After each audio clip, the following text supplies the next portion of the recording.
We are delighted to have as our forum speaker today Commissioner Jeffrey R. Holland, who has served as Commissioner of our far-flung church educational system since April 1976.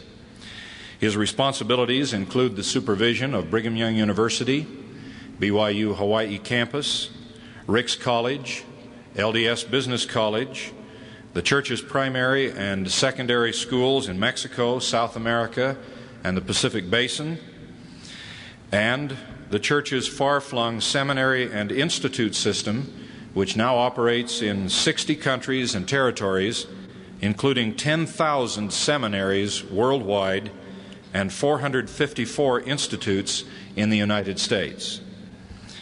Commissioner Holland was born and raised in St. George, Utah, and received his education at Dixie College, BYU, and Yale University, where he received his Doctor of Philosophy degree in American Studies.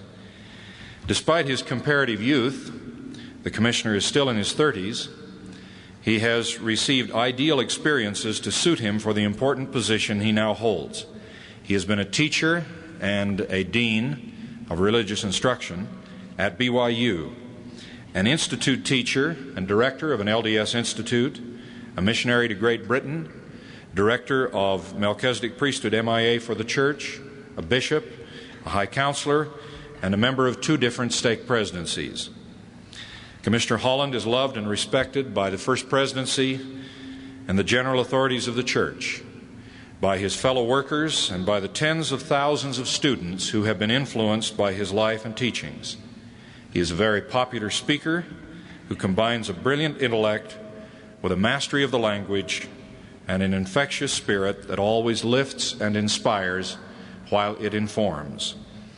Commissioner Holland is accompanied today by his lovely companion, Pat, and also by his mother, Alice Holland.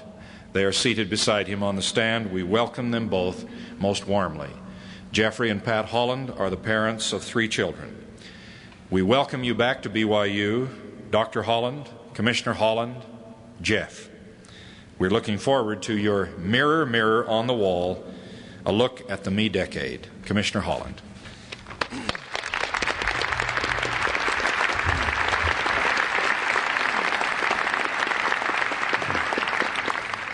Thank you, President Oaks, and all of you. My thanks to Dean Clark for that beautiful prayer, and I pray that it'll be efficacious in my behalf. According to Brother Robert Webb and a recently published Richter scale of Provo popularity, my talks on this campus rate somewhere just between the Hans Mill massacre and a terminal case of acne. My goal this morning is to keep trying, keep moving forward, perhaps to take my rightful place with the rich flora and fauna of colorful Ethiopia. May I at the outset say that much of my message is intended to be seen against the backdrop of President's Day, February's reprieve of the winter doldrums, and February's annual commemoration of the birth, among others, including my wife, of the 2 greatest presidents this republic has ever known. I'm asking this morning that we look at your college decade, the 70s, and mine, the 60s, in the reflected light of a Washington and a Lincoln. Consider their times and their trials and their gifts to us as I speak, if you will, and it will put your own world into clearer perspective. Everyone I know is mad at the 1970s.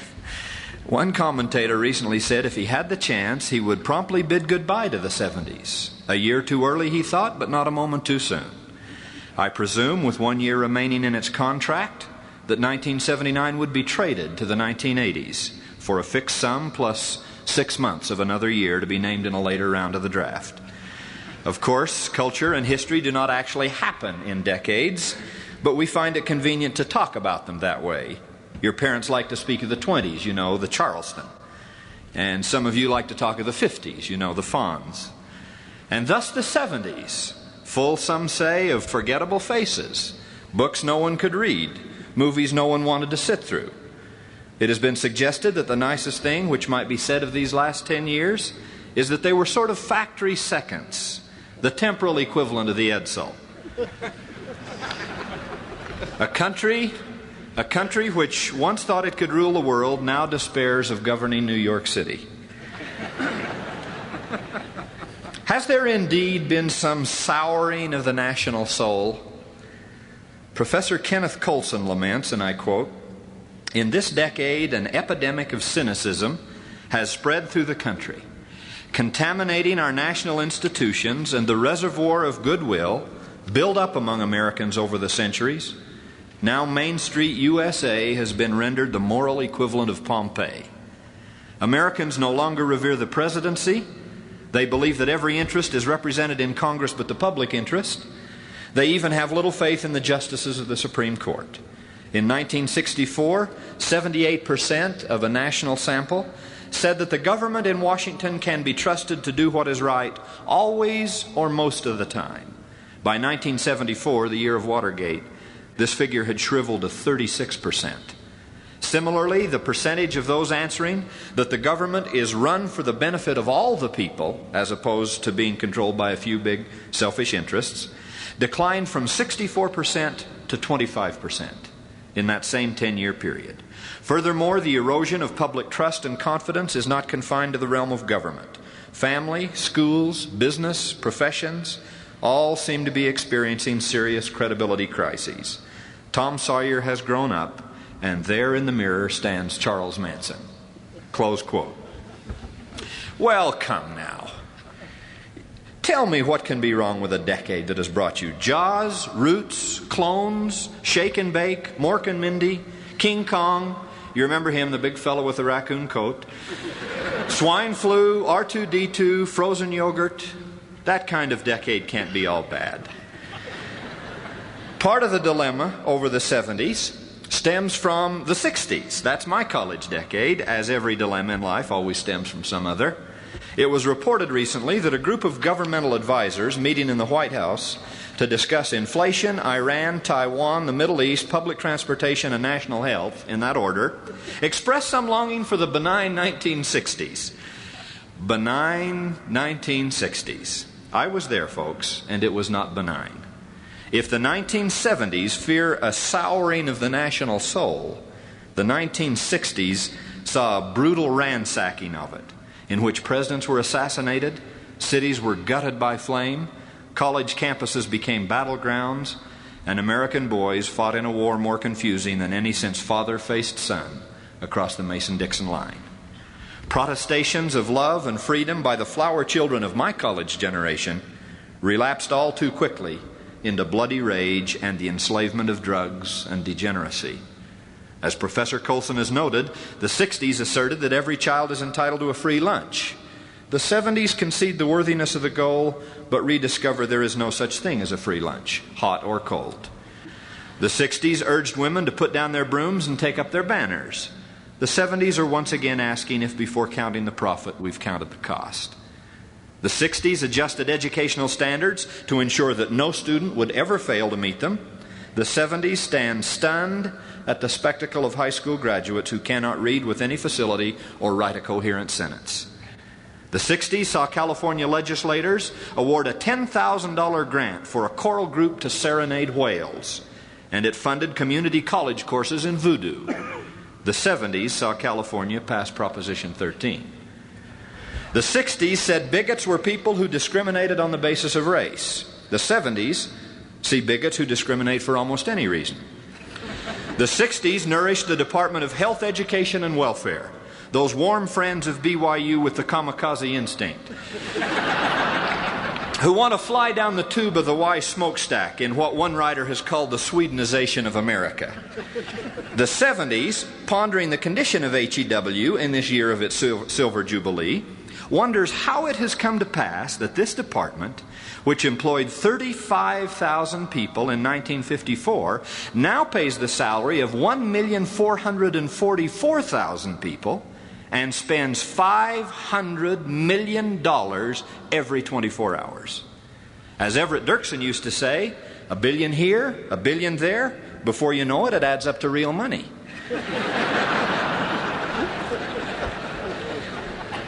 We do have some challenges in the 70s.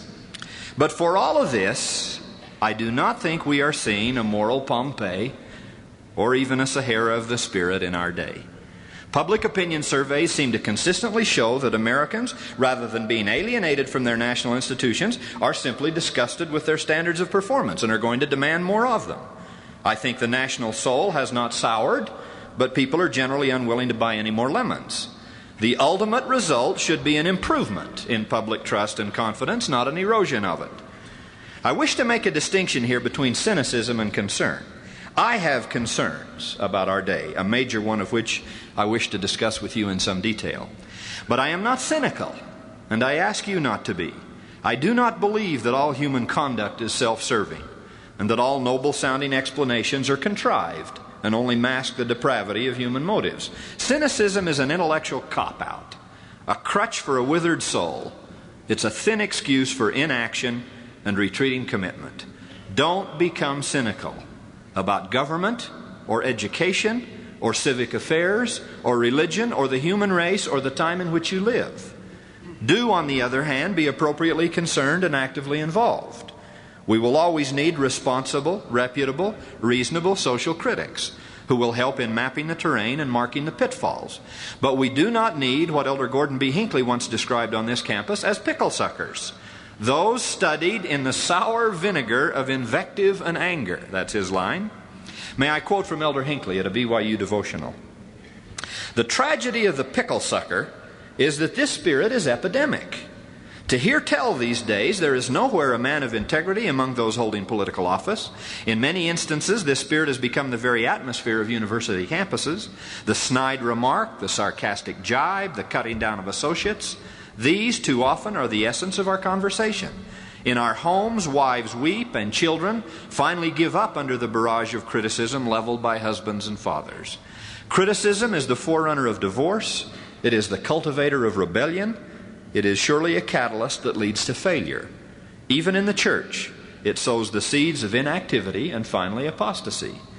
I come with a plea, says Elder Hinckley, that we stop seeking out the storms and enjoy more fully the sunlight. I am suggesting that we accentuate the positive. I am asking that we look a little deeper for the good, that we still our voices of insult and sarcasm, that we more generously compliment virtue and effort. I am not asking that all criticism be silenced, he says. I am not suggesting that our conversation be all honey and blossoms. What I am asking is that we turn from the negative that so permeates our society and look for the good in the land and times in which we live. That we speak of one another's virtues more than we speak of their faults. That optimism replace pessimism and that our faith exceed our fears. Close quote. I offer that again this morning as good counsel in a month when we honor the memory of a George Washington or an Abraham Lincoln. As Elder Hinckley suggests, we must have our concerns. Life demands something more than a ubiquitous smile button saying, "Have a nice day." If we need a button at all, I suppose it should be something more like, "Make it a nice day." Part of my message this morning is that as we exert virtuous effort in this world, we can rejoice in many good things which are central to our faith in the Lord Jesus Christ, our family and our friends and our neighbors, our church activity, our life together in a choice land, and in an age unequaled in the history of this world in its privileges and possibilities. We are not without our problems, but we are not without our solutions. Especially is it true that a faithful Latter-day Saint is not without his or her solutions. I believe for the most part that our founding fathers, whose monumental revolution we again commemorated in the 70s, by the way, were endowed with such faith. Surely they had problems. Taxation with representation wasn't a heck of a lot more fun than taxation without it. They had great concerns, but avoided cynicism and rolled up their sleeves. Surely the presidential greatness of Washington and Lincoln must have been in no small measure due to the fact that they were good, thoughtful, dignified, responsible, spiritually sensitive men before they were president. For all their courage and commitment, neither could be called a lunatic or a zealot, and for all their burdens, they could not be called a pickle sucker either. Perhaps we could do no better in this month, when we honor their birth, than to use their example as we examine the challenges of the 1970s or the 80s or the 90s, and to remember something of their service and their sacrifice. As I look at your decade and those that lie ahead, I am very hopeful. And I am very encouraged because of what I believe. I believe in help from both sides of the veil, and in the worth and the possibility of a human soul. I take great strength from that oft-repeated reminder in the Doctrine and Covenants, "Fear not, little flock. You are little children. You have not as yet understood what great blessings the Father hath in His own hands prepared for you. Be of good cheer, for I will lead you along." With that much introduction and assurance, I do wish to share one concern I have. It is not restricted to or unique in the 1970s. Indeed, it is quite literally as old as Cain and Abel, having something to do with why we came to this planet from an earlier heavenly existence. It is not really a challenge for governments or schools or cities or businesses, at least not initially. It is rather a challenge for individual people, even people right here at BYU and in every other place we might find ourselves. Some problems seem far away and beyond our reach. Problems in places like Washington or Tehran or Peking. But this is, if you will, a Provo problem. And you can do something about it. In your apartments and branches and classes, wards now, at work or in your leisure. If you do not, then it certainly becomes a problem for governments and schools and businesses and families. But the real solution is in the privacy of the human soul, yours and mine. This concern I have is dramatized by a new magazine that appeared on the newsstands for the first time last month. It is called Self. I know nothing about the merit or liability of this magazine. I'm just intrigued by the title. Self. After life and look to people and us, we have now come to self. My concern about the 70s, and indeed about every decade ahead of you, is somehow suggested by that title. By the threat of a moral vision which seems to steadily decrease until it may finally come down to self only. One life wide, one life deep, and the devil take the hindmost. The threat I fear, in a month when we remember two who didn't suffer from it, the threat I fear is the threat of self-centeredness gone amok, of psychic insistence upon everyone doing his own thing, of everyone getting in touch with himself at the expense of getting in touch with anyone else. It is the threat of a culture which has in some ways carried accentuated individualism to the extreme and now has the pursuit of happiness standing paralyzed in front of a mirror, pleading, "Mirror, mirror on the wall, who's the fairest of them all?" We live in a time in which there has been almost transcendent self-attention, where the conquest of nature and search for new frontiers, socially and otherwise, has given way to neo-narcissism. The greatest of all tasks in the 1970s appears to be, quote, self-realization, close quote. In a world where it's all hanging out, where we've immersed ourselves in ourselves, where intimacy has gone public and four-letter words batter our ears, in a quest for instant gratification and purely personal views of our world, we run the risk of profoundly violating the two great commandments on which all others depend. We may come to find neither love of God nor of neighbor, but only love of ourselves. Should that ever be so, then, as Pogo Possum would say, we have found the enemy and he is us. Now I say we. That is an editorial we. I am not speaking of you personally so much as I'm speaking of our times, our climate, our current condition. Unfortunately, such preoccupation with self does face us in many locations on this globe.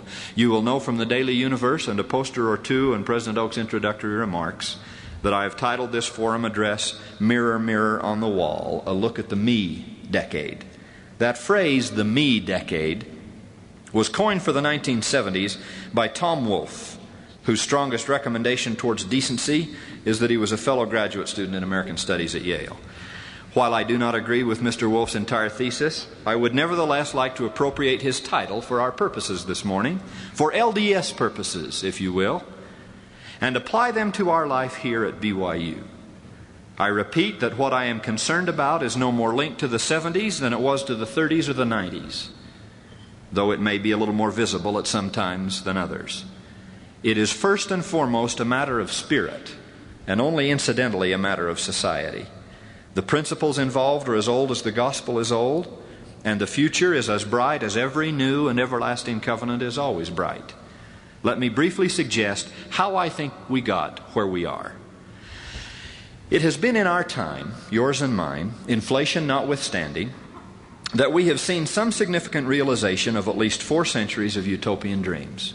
In this country, and largely in the last quarter of this century, your lifetime, we have realized for many, surely not all, in this country, though not everywhere in this country, the potential that was dreamed of by those who foresaw the 3 great necessities of industrialized man: surplus or discretionary income, surplus or discretionary time, and political freedom.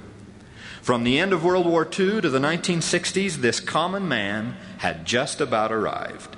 It was obviously time to get on with the business of, quote, realizing his potential, close quote. Observing, studying, doting, remaking, remodeling, elevating, polishing oneself had always been heretofore an aristocratic luxury, confined throughout most of history to royalty, because they had the time and the money and usually the vanity to do it. By the mid-1960s, however, this luxury had become available literally to millions. The equivalent of Louis XIV's finishing school at Versailles was now the Esalen Institute, perched on a cliff overlooking the Pacific in Big Sur, California. Esalen's specialty, as one participant put it, was an oil change and lube job for your personality. Businessmen, housewives, students, drifters, anyone who could afford it, and by now many could, paid $220 a week to come to Esalen to learn about themselves and loosen up a little and maybe wear a jumpsuit. The primal screams of hysterical encounter sessions roared through the pines, startling enough to stunt a sequoia. What on earth was the appeal? The appeal on earth was simple enough. It was, as Mr. Wolfe suggests, the chance for each to say, now let's talk about me. Whether or not your personality was renovated was beside the point. You had finally focused your entire energy and attention, and with any luck everybody else's, on the most fascinating subject on the earth, me, with a live audience. Just imagine my life becoming a real drama with universal significance, analyzed just like King Lear's or Rasputin's. By this time, the much publicized hippie communes of the 60s, no longer big items in the press, were becoming more and more slanted toward pop theology. And many of the me movements swung in behind them. Their neo-Gnostic religious style saw its ultimate and most tragic expression just weeks ago in Jonestown. Synanon, Erica, EST, Scientology, all had now become religions, or so they said. In almost any city now, a strange menagerie, as George Steiner calls them, can be seen tangoing along some sidewalk, offering dime store mantras and fairground meditation, leading to instant nirvana, or for the recalcitrant, perhaps a rattlesnake in your mailbox. Such groups as the Hare Krishna, the Sufi, and the Maharaji communes, not to mention the Unification Church of Sun Myung Moon, soon discovered that they could enroll thousands of new members and still make a small fortune in real estate. In the meantime, traditional Christian churches often strained to keep up with the action, and in doing so simply looked embarrassing, or worse yet, senile. Modernization for them, let's look at ourselves, meant a new liturgy or a new apparel or perhaps a new coffee house where one might, as ever, get in touch with himself. This was obviously not a time to worry about getting in touch with God. Some even thought it might help if the preacher put on a turtleneck sweater and sang Michael Row the Boat Ashore at Sunday evening vespers. In that transition from the 60s to the 70s, the staid old Presbyterian Church, an assembly one wag called the Republican Party at Prayer, saw its magnificent cathedral of St. John the Divine in New York City become the scene of a pot-smoking anti-war ceremony in which Norman Mailer's dirty words were read before the high altar. At nearly the same time, its Grace Cathedral in San Francisco saw Allen Ginsberg, wearing animal robes and a deer's head, cast images of buffalo herds and other endangered species on the walls and ceilings of the building, accompanied, of course, to rock music. But as one contemporary Christian said, indicting so much that offended him, there are really no heresies in a dead religion. But cathedrals and churches were active again, in a new way. Do-it-yourself religion had taken over. Religion in which a whale or a porpoise or a snail darter or a lousewort, along with any bird or blade of grass in a national park, was entitled to greater legal protection than a 5-month-old human fetus. After all, mirror, mirror on the wall, it's my body, isn't it? In the 1970s, some of the actors on our worldwide stage had come to that prayer offered 30 years ago in one of W.H. Auden's plays. I quote, "O God, put away justice and truth, for we cannot understand them, and we do not want them. Leave thy heavens and come down to our earth. Become our uncle. Look after baby. Amuse grandfather. Escort madam to the opera. Help Willie with his homework. Introduce Muriel to a handsome naval officer. Be interesting and weak like us, and then we will love you as we already love ourselves." Of course, what does so affect the self inevitably affects society. As a result, we have had great political and social challenges, as of course we have always had. A recent column in the New York Times lamented these narrow commercial and social concerns which are dividing people and diverting them from the larger question of our common good. Such conflict between general and personal interests has always been at the root of political action, but it seems more of a threat now in a free world where the need for cooperation in complex societies is greater than ever before. Some examples. In his New Year's message to the Canadian people, Prime Minister Trudeau was almost pleading with his fellow countrymen to disarm their violent tempers and to think and act not as French Canadians or as English Canadians, but just as Canadians.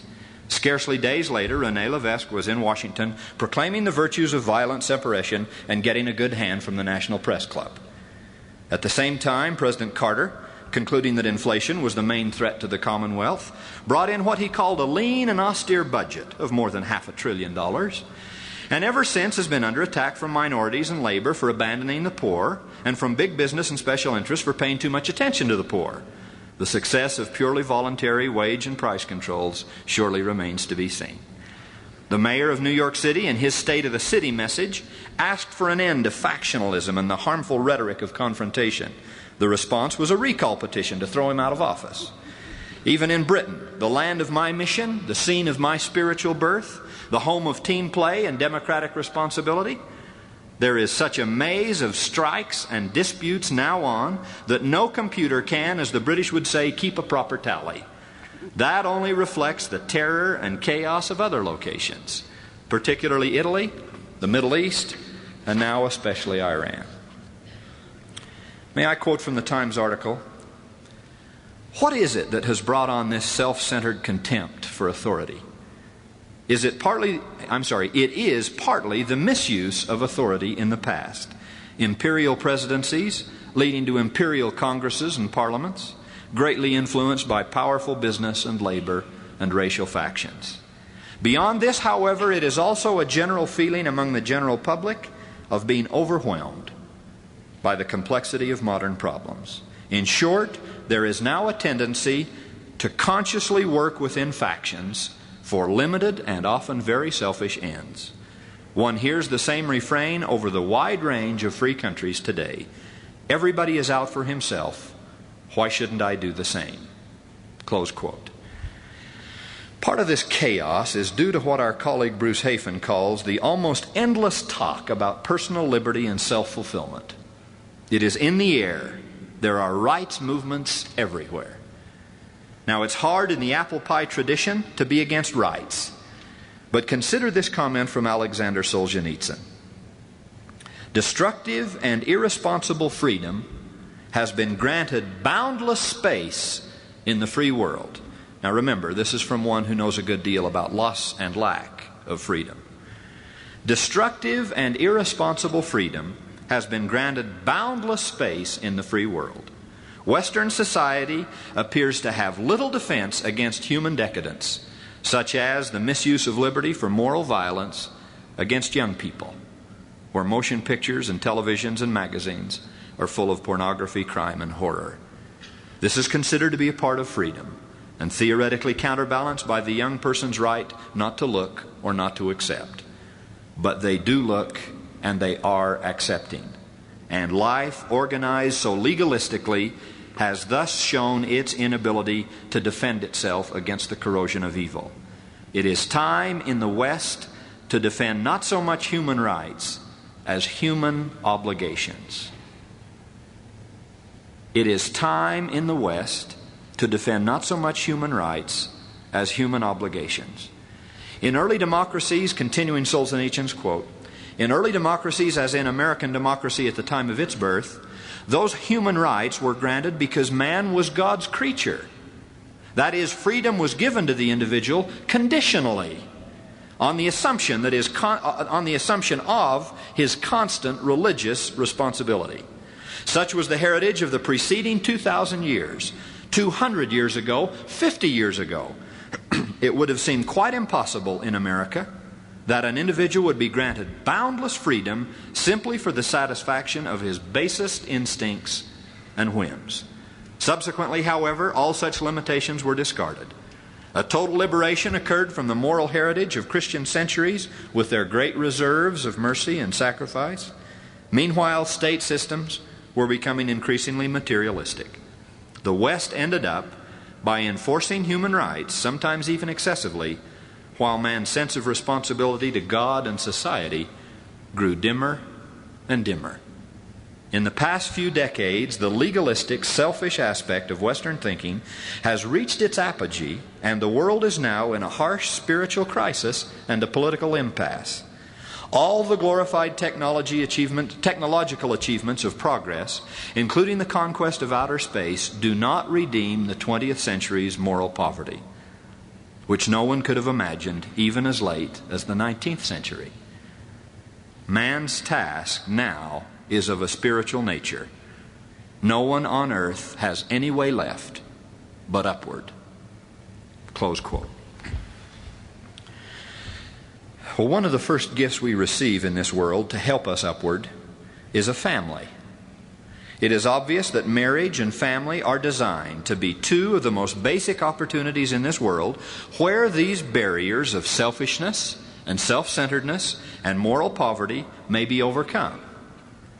In that discussion about rights I referred to, President Hafen wrote, quote, "Notwithstanding the depth of the commitment made in a marriage, and perhaps influenced by seductive talk about the rights to self-fulfillment, many in today's world who experience marital differences simply leave the scene by either literally or figuratively divorcing themselves from the person they view as the source of their frustrations. Many of these in time will marry another person, only to find another set of conflicts and frustrations. Once again, they may leave the scene of the conflict, somehow believing that they are entitled to live without the inconvenience of dealing with points of view different from their own. Thus, they may never experience what it is to understand a situation from the perspective of another, or to subordinate their own needs to those of another. As a result, they deprive themselves of the experiences necessary to permit the discovery of love." In the same vein, Lois and Paul Glasser, after reciting a litany of statistics on divorce, one-parent families, illegitimacy, adultery, parental violence, they say wistfully, "Is it possible that more and more young people, and some older ones, enter a new marital relationship expecting instant gratification for which no effort on their part is required? Can we hypothesize that society's emphasis on individualism is so great that marriage is not seen as a partnership, but another place to compete for personal gratification and needs? Can it be suggested that family life is no longer seen as a cooperative adventure with social responsibilities to the group, but as a place where each individual, parent and child, grabs what he or she can without endangering future rewards?" Close quote. Well, I think what's destroying the family, if it's being destroyed, is what destroys any society. It's mirror, mirror on the wall. We wish to follow our own star and not be hampered by the glare of any other. Move the old folks to Florida and put the kids in a day center. That works, says Dr. Uri Bronfenbrenner, if you're young and rich. But if you happen to be a child, or sick, or lonely, or old, and all of us are at some time, then you need someone else. In fact, you will find that you need someone else even if you're rich and young. If that someone is off doing his own thing, then probably you're in trouble. In my decade of the 60s, a vast bestseller was Mr. Harris's book, I'm Okay, You're Okay. You know, mirror, mirror on the wall. But in yours, the 70s, Mr. Ringer has done him one better. In fact, done him two better. Publishing Looking Out for Number One and Winning Through Intimidation. Against such outrageous monuments to self-interest, may I set one transcendent figure with its penetrating lesson for all mankind. He who in Isaiah's language, listen carefully, bore our griefs and carried our sorrows, was wounded for our transgressions and bruised for our iniquities. Of the innumerable accounts from his own life and teachings, let your mind consider how often Christ taught the love of God and neighbor, those elements on which all the law and the prophets, the gospel of Jesus Christ, will hang. Let me recount what one writer has called the doctrine of the cross. It is the scriptural answer to looking out for number one. Jesus had for the third time explicitly announced his approaching crucifixion, indicating that his death would take place in connection with the very visit to Jerusalem which he and his disciples were now making. Luke notes that the disciples understood none of these things, and this saying was hid from them. Neither knew they the things which were spoken. They were obviously thinking of other matters. Their minds were possessed by some dreams and expectations of that time when the kingdom of God would immediately appear. In light of Jesus' discourses on the coming of the Son of Man, undoubtedly all the disciples were looking forward to their thrones. But James and John were for a moment seeking the most distinguished ones. Their mother, kneeling before the Savior, said urgently, "Grant that these my two sons may sit, the one on thy right hand and the other on the left, in thy kingdom." We cannot fault this mother in wishing such a noble station for her sons, except that she is now asking the Lord himself to aid in matters of ambition and vanity, however worthy. What was asked could not be granted without Jesus being untrue to his own character and his habitual teachings on selflessness and humility. Furthermore, hers seems to be a narrow view of the kingdom of God. It is a particularly unwholesome court, even in a secular world, when places of highest distinction can be obtained by solicitation and favor and assertion and Mr. Ringer's intimidation, if you will, rather than by invitation and merit. Some bitterness was apparently caused by this request, for it is recorded that, quote, "When the 10 heard it, they were moved with indignation toward the two brethren," close quote. We are at first a bit mystified by this scene. If James and John were innocent in thinking such a request would cause difficulty, then they seem to be less wise than we might have assumed. If, on the other hand, they made the request without caring for the disaffection that might ensue, then they would appear to be selfish as well as vain. In fact, they were neither. The gentleness of Jesus' reply suggests that these faithful disciples were not calculating or cruel. They were, along with other men, simply children in terms of gospel growth and education. Christ uttered not a word of direct rebuke, but dealt with them as a father might deal with a child who had made a request without thinking of the consequences. He implies no malice, only ignorance. "You know not," he said to them quietly, "what you ask. Are you able to drink of the cup that I am about to drink?" There is more than compassion or correction in that question. There is instruction concerning the true way of progress in the kingdom of God. Jesus taught his disciples that advancement in his kingdom went not by favor or political solicitation, but rather via dolorosa, by the way of the cross. The palm bearers in the celestial realms of glory will be they who have passed through tribulation, and the princes of the kingdom will be those who have drunk most deeply of his cup of service and sacrifice. For those who refuse to drink thereof, the selfish, the indulgent, the purely ambitious or vain, there will be lesser places in the kingdom, places without honor on his right hand or his left. The startling question put to these two by Jesus did not take James and John by surprise. Promptly and firmly they replied, "We are able." His response then You shall drink indeed of my cup, and be baptized with me with the baptism that I am baptized with." Now that was a strange favor, it seems to me, for the Lord to grant. He was not mocking, offering them the cup of his suffering rather than a throne in his kingdom, but he was obviously very serious. However, perhaps even then, James and John knew that the cup and the throne were inextricably linked and could not be given separately. The elect of God usually do not look like the prosperous publisher of a magazine called Self or a book titled Winning Through Intimidation. More often they will be toilers, pioneers in a sometimes unwelcome world, turning a wilderness of complex problems into a fruitful field with faith. They are the world's salt, its leaven and its light, but they may get little thanks for that service. That does not, however, really matter to them, because it is scripturally certain that those who ask only the favor, the self-fulfillment, if you will, of being companions with Christ in tribulation and service will be rewarded with the highest stations in the eternal kingdom. Perhaps there is no better argument in support of the doctrine of exaltation than W. Phelps's line from the hymn you all know, "Sacrifice brings forth the blessings of heaven."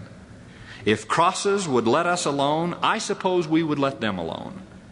We usually do not seek out the bitter cup and the bloody baptism, but sometimes they seek us. God does draft men into the warfare of this world, and if any come to genuine faith and conviction as a result of it, as many an impressed soldier has done, it will be a faith and a conviction which, at least in the first flames of the battle, he did not particularly covet. The single greatest feature in the lesson which Jesus gave his disciples is the contrast between his kingdom and the other kingdoms of this earth.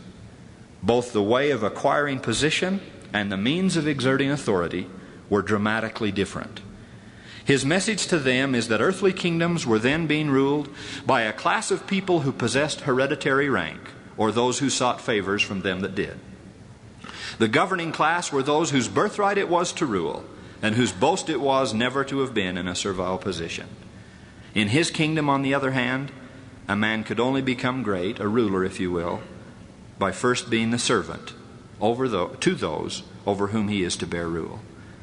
In the divine commonwealth, only they rule who account it a privilege to serve. Having explained by contrast the great principles of the spiritual kingdom over those of mortal men, Jesus next enforced the doctrine by a reference to his own example. Quote, "Whosoever will be chief among you," he said to the 12, "let him be your servant." And then he added, "Even as the Son of Man came not to be ministered unto, but to minister, and to give his life a ransom for many." These words were spoken by Jesus as one who claimed to be a king, and who was indeed ordained in the very councils of heaven to be the first in a great and mighty kingdom. So the Lord is setting himself forth here not merely as an example of humility, but as one who must illustrate for us all that the way to power in the spiritual world is service, not intimidation. It is loss of self, not obsession with self, that brings those otherwise mystical icons meaning and fulfillment and happiness. The truth of the matter is that he would one day be ministered to by legions, yes, worlds of willing, devoted people acknowledging him as their Lord and King. Every knee would someday bow and every tongue confess. The point on which he wishes to fix the attention of his disciples here, however, is the peculiar way he must work to obtain that crown. In effect, he says, "I am a king, and I expect one day to claim my kingdom." James and John are not mistaken in that respect. "But I will obtain my kingdom differently than secular princes get theirs. They get their thrones by succession or intimidation or selfishness. I will get mine by personal merit alone. They secure their kingdom by right of birth or bombast. I hope to secure mine by the right of service. They inherit their subjects, but I will need to buy mine with the payment of my body and my blood. Whosoever will be chief among you, let him be your servant. even as the Son of Man came not to be ministered unto, but to minister, and to give his life a ransom for many. With that one thought, I close. Please, please do not misunderstand my message this morning. Surely you know I am not speaking here today against self-improvement. I am certainly not speaking against self-worth. Those are precisely the things I am speaking of. I simply believe that real improvement and worth and fulfillment are demonstrated to us in the life of the Master and not at the Esalen Institute. Above all, I have not wanted to sound like a pickle sucker. It was H.L. Mencken who defined a Puritan as one who had the uneasy, insatiable, gnawing fear that somewhere someone was having a good time. I hope you know me better than that. I love you very, very much, and I wish for you the profoundest kind of joy and fulfillment in this world. It is just that I believe the source of meaning and fulfillment and joy in our lives is not egocentric. It does not originate in us, but it lies elsewhere. And then we tap that source and cause it to flow to us when we reach out and reach up. To quote President Kimball and to conclude, I have learned, says President Kimball, that when we are engaged in the service of our fellow men, not only do our deeds assist them, but we put our own problems in fresher perspective. In the midst of the miracle of serving, there is the promise of Jesus that by losing ourselves, we in fact find ourselves. Not only do we find ourselves in terms of acknowledging guidance in our lives, but the more we serve our fellow man in appropriate ways, the more substance there is to our souls. Indeed, it's easier to find ourselves because there's so much more of us to find. From George Washington and Abraham Lincoln and Pat and Jeff Holland and all the prophets of God, we ask for you a rich life, sacred liberty, and the successful pursuit of happiness. This year, this decade, all your life. And as you seek those inalienable rights, may we ask from you also your enduring sense of obligation. In the name of Jesus Christ, amen.